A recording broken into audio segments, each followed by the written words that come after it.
We're here to talk about phobias and anxieties. Based on psychological today, the most commonly expressed emotional response to the mental ill and mental illness was fear, often specifically a fear of dangerousness. This often leads to avoidance, rejection, and even victimization. Wow.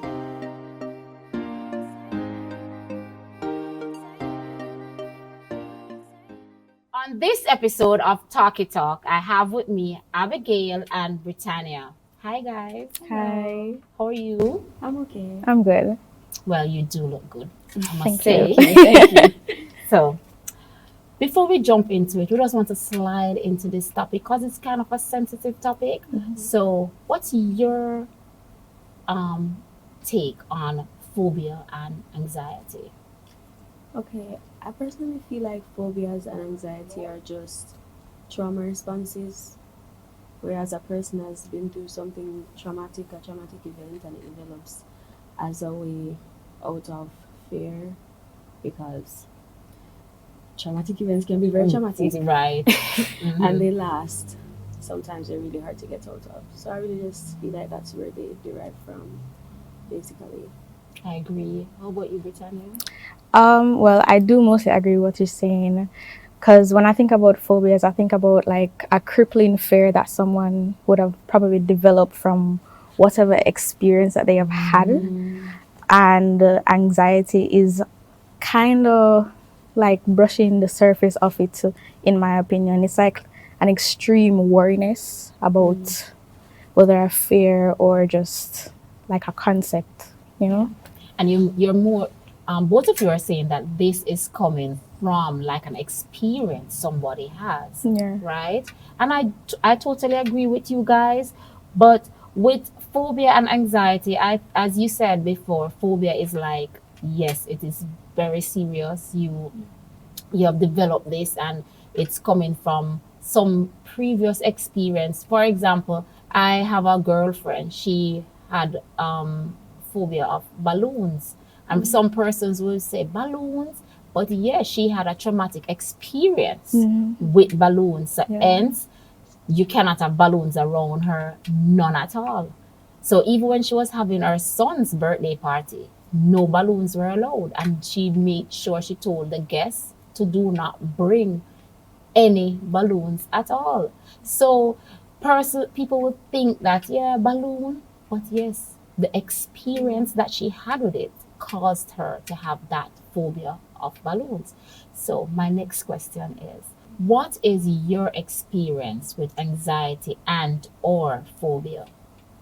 Okay, so I've struggled with mental illnesses for most of my life, but I never really developed anxiety until late last year.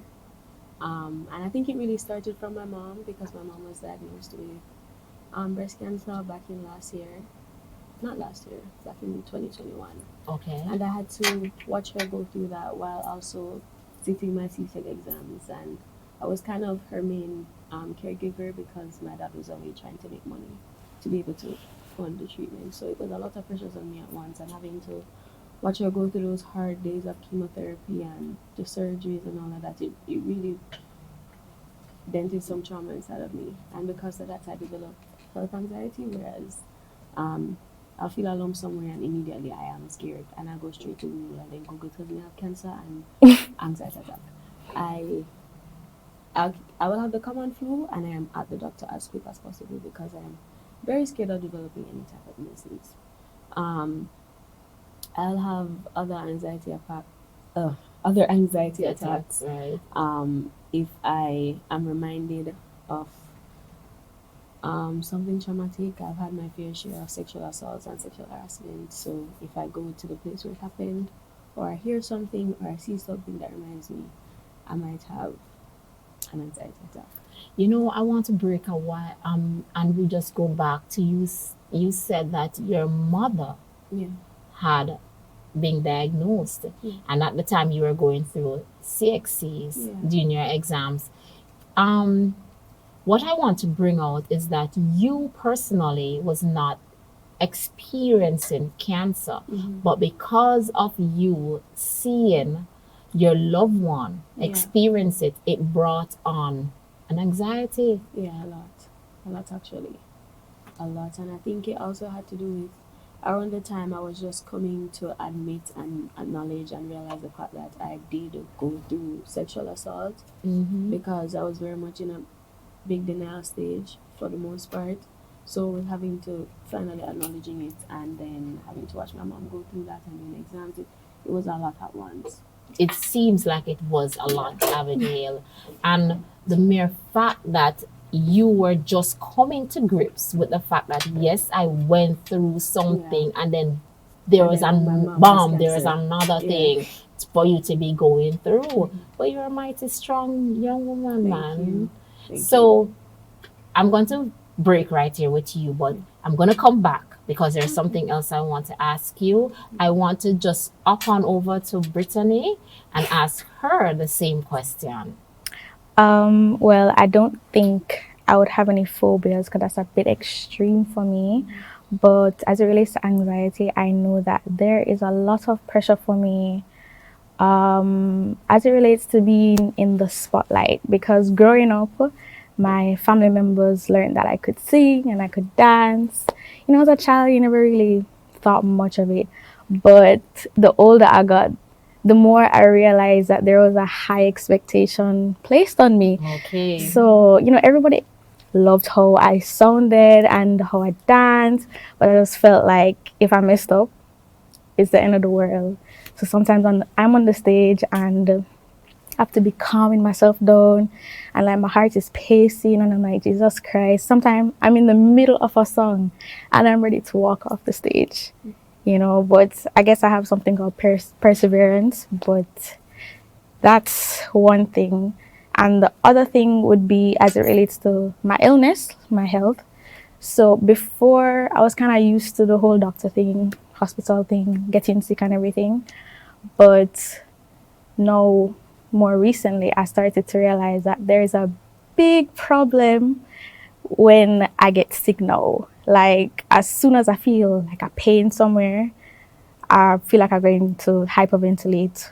Like, if I think about it, I'm like, Jesus Christ, I'm going back to the hospital again. Like, I don't know what to do. You know, I've actually been diagnosed with anxiety wrongfully because that wasn't the case. It's just that because I was just so worried about what could happen, I just kind of like started having panic attacks very easily. So, yeah. You know what I want to ask you, Brittany, if you don't mind sharing your illness? Yeah, sure. I have sickle cell anemia and Okay. asthma. So I grew up with a very rough So you lifestyle. are very active. You were very active when growing up, active in the hospital, you're saying? Yeah, I'm not the SS type, which is more critical. I'm SC, but it still had a big impact in my life. So for any little thing, you know, as a sickle cell patient, you're more prone to get like infections. So I was always in the hospital for minor stuff like a flu that turned into something like pneumonia. I've got it twice. I've experienced like dengue twice, and just certain little things that would just turn into big things. And now the biggest thing of all is my period. So like I don't know how my illness kind of affects my menstrual flow. I'm kind of learning that it's something about my hemoglobin being a little bit too low. And so as a result, I come like man on blood in me. Like there's nothing. So that's the biggest thing that I'm going through right now. I'm just kind of praying that like I kind of get through it smoothly, especially the school year, because I also realize that I have a fear of failure. And I feel like, you know, if one thing gets in my school way, I'm just going to want to drop out because I feel like I cannot do it at all. And I don't want to see the F1 on my transcript at all. So, You know what? I'm going to go back to you saying earlier that your parents and other family members found out that you had a talent. You had several talents, and you think that from they knowing that you have this talent, that you were trying to live up to an expectation, you did not want to fail them, or was it that you did not want to fail yourself? So hence the anxiety attacks developed. I think it's more of like a little bit of everything. I didn't want to fail myself, obviously. And Right. then some of the things I was doing for God. Most of the things I was doing for God. So I definitely did not want to fail Him. I didn't want to fail the church, my mom, especially because, she saw that I had like, there's a piece of her inside of me. And as soon as she saw it, she was like, oh my God, everybody should see this. So do you feel that that was additional pressure? Yeah, a lot of pressure actually, because I don't see a lot of my other family members being pushed into the spotlight like how I was. Like my Okay. sister probably got like a little bit, but for the most part, I was singing, I was dancing, and then I started drawing more and doing fashion designing. So everybody just wanted to just see Britannia and see what she can do, especially even now if I go on the road and if I dare say that I can sing, the first thing they're going to be like, sing a song for me now. Yes, because maybe that's what I'm going to ask you before it goes off. So bear it in your mind, have it in the back of your head. Say, Kiwana might ask you to sing a song, and just have one ready while we're talking. All Oh, right. good. But young ladies, you are so strong, young ladies, to be Thank going through you. these stuff, and you have a smile on your face. Even you, Britannia, you're talking about your illness, and yes, you are like bubbly laughing and saying, "Oh, my period," so that's a good sign that even though you're going through all these challenges, you have a smile on your face. You are making light of the situation, which most persons will not do or would not do. How have you reached this point to make light of this situation? It might sound a bit depressing, but I think I'm a tolerable person. So I've gone through a lot in different phases of my life. And when you just keep on going through the same things over and over, probably the same thing but different scenario Right. over and over, you kind of just get numb to it after a while. And then you also know that, you have God at the end of the day. And to be very honest, even though I know I have God, I still know that I'm going to go through these experiences with me. I'm going to cry myself to sleep most of the time. I'm still going to feel depressed a lot of the time. I'm still not going to want to do anything, or I'm still going to want to stay to myself. Right. But I have that, knowledge that I'm going to have to go through this just to get Where to God the wants better you. part. Yeah. Very good. Abigail, so I'm going to jump back to you again now. So we were talking about you and your mother, the situation that was going on with you and your mother, your mother being diagnosed with cancer. You you mentioned, and I did not want to bring it up, but I am going to. If you feel uncomfortable in any way not to answer, feel free. You mentioned that you were sexually assaulted. Do you want to shed some light on that? Yeah, sure. Um, as I said, I've had my fair share of sexual harassment and assault. Um, but I feel like that was the biggest one, and I had some really other big ones after that one. That happened in 2020 on my 18th birthday. It was with a person that I was dating at the time. Um, it was very traumatic because it happened and I felt as though it was kind of my fault in a sense, and I struggled with that for a while. I think I still struggle with it sometimes. Not only because I think it's my fault, but it's because people around me also gave that impression that I put myself in that situation for that to happen to me. Um, it was really hard to fathom that somebody I cared about and loved so much would actually do that to me. And it was also hard because when I finally did open up about it, after going through months of being so confused because I knew that something happened, but I could not pinpoint what it was. I was so confused, I didn't know. I didn't have anybody to talk to at the time. It was just me and the one person that I did have in my life at the time. It was every time I spoke to her about it, it's sexual assault or it's not sexual assault. I don't really want to say the word because Right. people get Mhm. triggered and stuff like that. But Yeah. it was always one day it would be, oh yeah, he sexually assaulted you, or the next day it would be, he didn't do that. Stop telling lies. So I was just in a tug of war of, should I open up about this? Should I say anything? Either way, it ended up coming out to the light, and that same friend and another friend that I had, which was the two closest friends that I had at the time, basically betrayed me. They called me a liar and a manipulator, and that I was lying about the whole situation. And it really hurt because I lost three important people to me at once, One time, right? and I could not fathom that these people actually, even to this day, when I think about it, sometimes I cannot believe that these people that I loved and cared for so much actually did this to me. And it affected my life in every single way. It affected my relationships from then on. It affected how, not even just, it affected my friendships, even the friendships that I have now. Right. I am completely different. It affected how my relationship is with men, because after that happened, I did not know what to do with myself per se. It happened in December, and I was having sexual intercourse with that guy in February right after. It was like an instant, I don't know what to do. It's all I know, so it's what I'm going to do. Because it was my first time actually. I never had any sexual experiences before that one.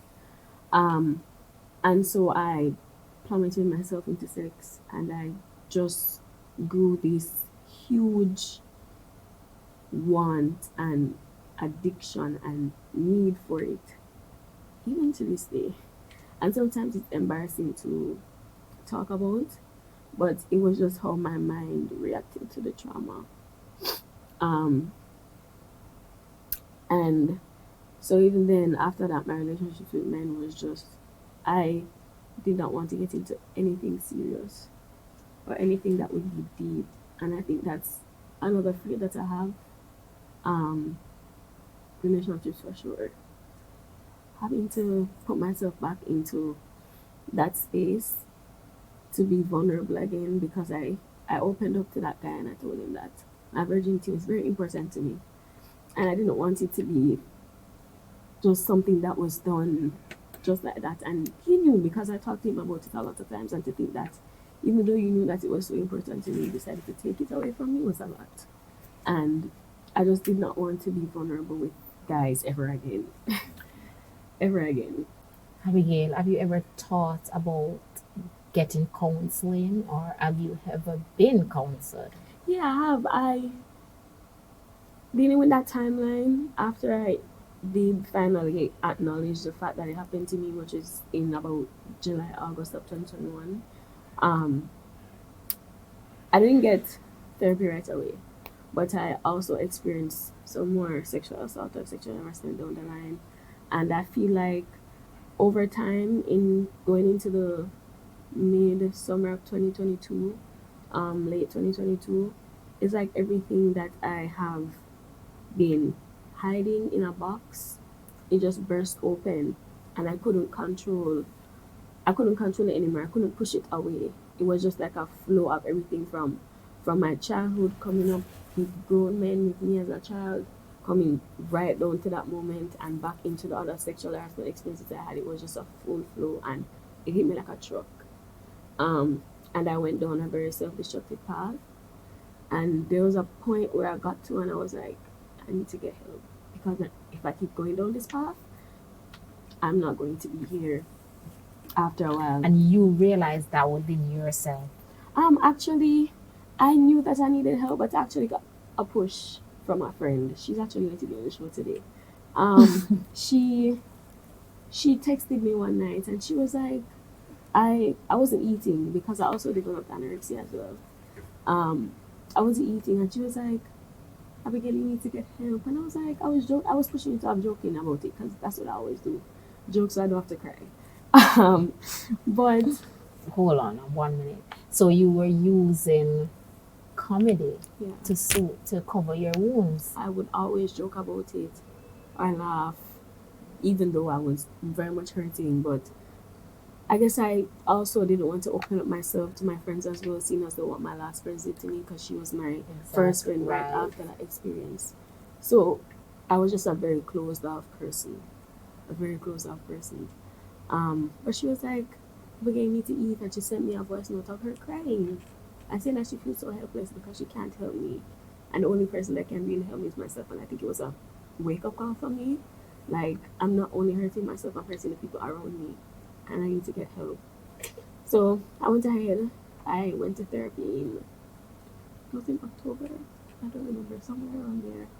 And I haven't been to therapy in a while, but there was a lot of diagnoses.